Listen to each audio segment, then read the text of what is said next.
ও দেবাশিস দা, ফেসবুকে দেখলাম আজকে বৌদির জন্মদিন। হ তা বৌদি কোথায় গো? ওই রান্নাঘরে কাম কম করে। ও বৌদি, হ্যাপি বার্থডে।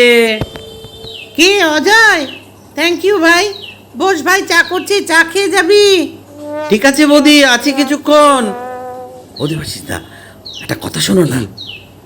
বলছি বৌদির জন্মদিন, কোনো পার্টি ফাটি হবে না? চুপ চুপ, এখানে কথা কইস না।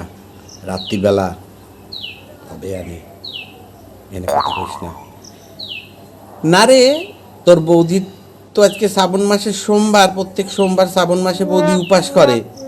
তো হে যখন নিজেই উপাস করে আর পাটি পুটি কি করব? সে সারাদিন উপাস থাকে, তারপরে শিবের মাথায় জল ঢাইলে আর রাত্রিরে দুটো গোবিন্দভোগ চাউলের ভাত আলু দিয়ে ফুটে খায়। তো বেকার কিসের এই পার্টি যে করবো, বলেছিলাম ক? এটা, বন্ধু বান্ধবের সামনে না নাটক কম করো। এইবার না হয় আমার জন্মদিন সোমবার পড়ছে, অন্যবার কি করো? 7 গ্রাম 12,000 লোক নেমন্তন্ন করে খাওয়াও। আমার জন্মদিন তোমার পালন করা লাগবে না, যাও ওই ললিতার জন্মদিন পালন করো গিয়া। ও দেবাশিস দা, তাহলে রাতে কিছু হবে না? আচ্ছা, চুপ দেই তো। ও রাত্রিবেলা ওই ফিশ ফ্রাই, ফিশ ফিঙ্গার মিঙ্গার শোনো বরিশাল্লা বেটা, ভাইবো না আমি বয়রা, রান্নাঘর দিয়ে কিন্তু সবই আমার কানে আইতে আছে।